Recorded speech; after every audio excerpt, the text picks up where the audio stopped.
बिस्मिल्लाहिर्रहमानिर्रहीम। असां थरवासी गवर्नमेंट पाकिस्तान वज़ीर आज़म पाकिस्तान का वज़ीर आला सिंध ख़ास करे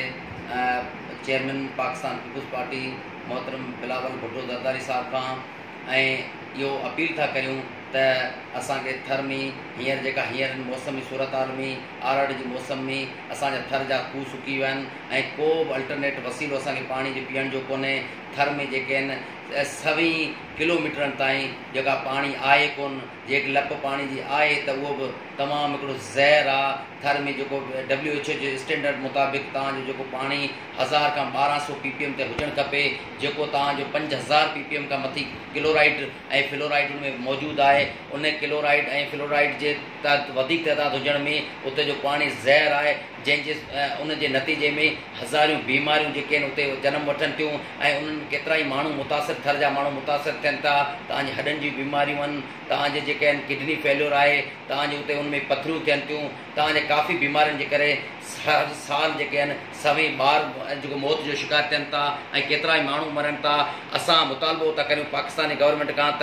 उमरकोट ख़ासि करे फर्श जेका रेगुलेटरी आहे, जेका फर्श मोरी आहे, उतां खां ओपन जेको आहे असांखे कैनाल ॾिनो वञे, जेका उमरकोट जे 6 खां 7 यूनियन काउंसिल जेके आहिनि उन्हनि मां थींदो करे ऐं तालको डाली, तालको छाछरो ऐं तालको जेको आहे नगर पार्कर जे जेका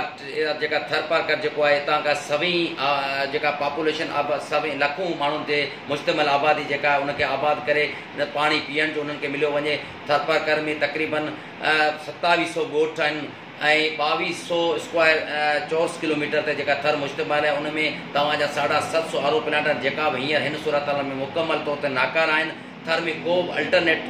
पाणी जो अल्टरनेट न आहे ऐं असांजो इहो रियासत जो ऐं असांजो इहो क़ानूनी असांजो मुतालबो आहे असांजे पाकिस्तान जी रियासत खां, ऐं इहो असांजो बुनियादी हक़ आहे जेको असांजो बुनियादी हक़ जेको रियासत असांखे प्रोवाइड करे असांखे पाणी साफ़ ऐं पीअण पाणी जो रियासत जो ऐं जेको आहे